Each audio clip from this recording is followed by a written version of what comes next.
Let's go to the city of Baghdad, Iraq. And then let's go about 50 miles south of that. And there we find the remains of the ancient city of Babylon. Now, Babylon was the capital city of the kingdom of Babylonia, which is pretty creative, right?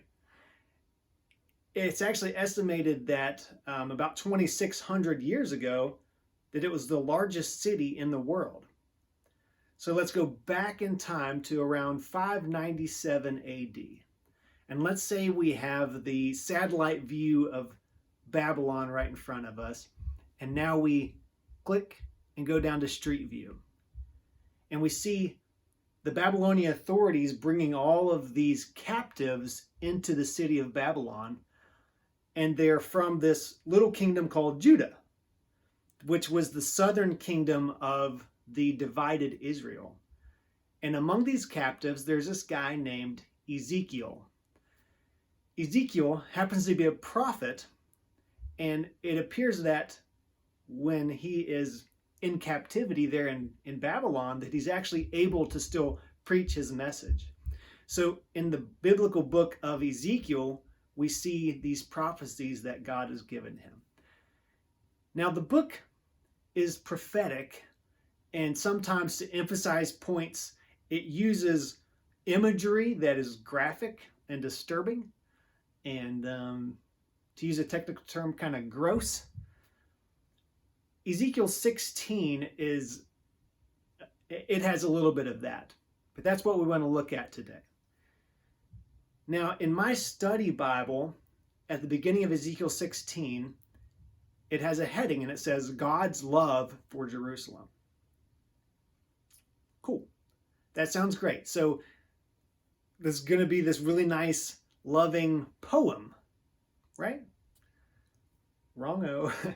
So actually, it starts out by describing Jerusalem as a person. This very helpless person that is described as someone that no one cares about. And it gives us kind of yucky description of the person, covered in blood, and as I said, no one cares about them. But then God chooses Jerusalem, that person in that imagery, and begins to care for her. And then it says that that God cares for her very lovingly and extravagantly, and begins to give her things, gives her beautiful earrings and a ring for her nose, and a necklace and a crown, and these beautiful items of clothing. And it's just amazing. God is blessing Jerusalem. And this is think of this box of these gifts and this relationship that's happening in verses 11 through 14. Hold on to that. Because what we have now is what I call the big but. That's but with only one T.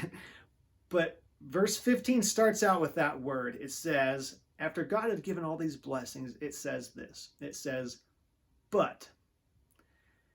It says, but you trusted in your own beauty, played the harlot because of your fame, and poured out your harlotry on everyone passing by who would have it. It's a pretty big mistake that was made there. Okay, why are we talking about this? This is 2,600 years ago that this prophet spoke to a city. This is not addressed to me.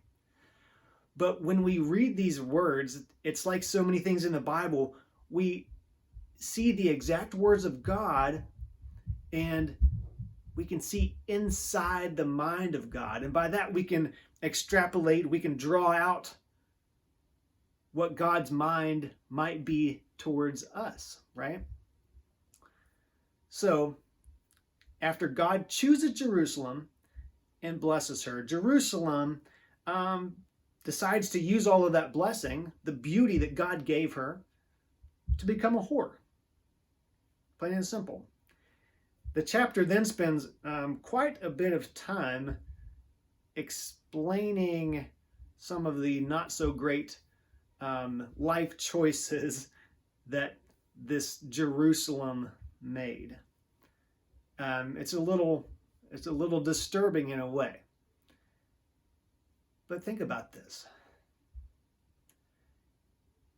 It really is ironic how often we will take the gifts that God has given us, and instead of enjoying them in that context of that relationship with Him, we take those gifts and then we spend them on others.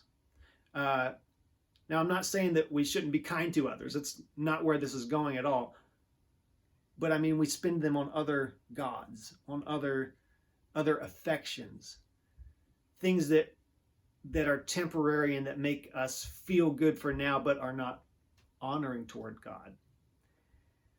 So this description of Jerusalem, think about that.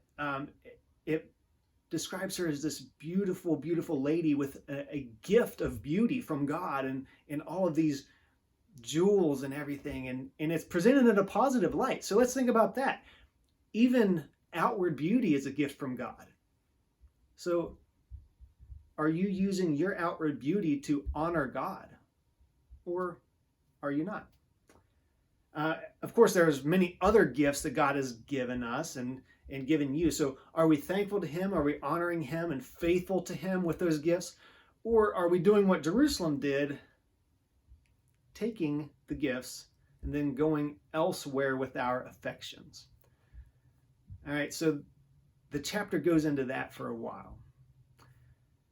The result, well, let's just say ideally we would have stayed in 11 through 14, but we didn't. The result is that God is going to judge Jerusalem. And the way that's described in verses 37 and following, God says, basically, I'm going to gather all your lovers. I should put that in quotes, with those that with whom you took pleasure. And I'm basically I'm going to show them who you really are. They're going to see that. They're not going to care for you. And that's the way these verses unfold.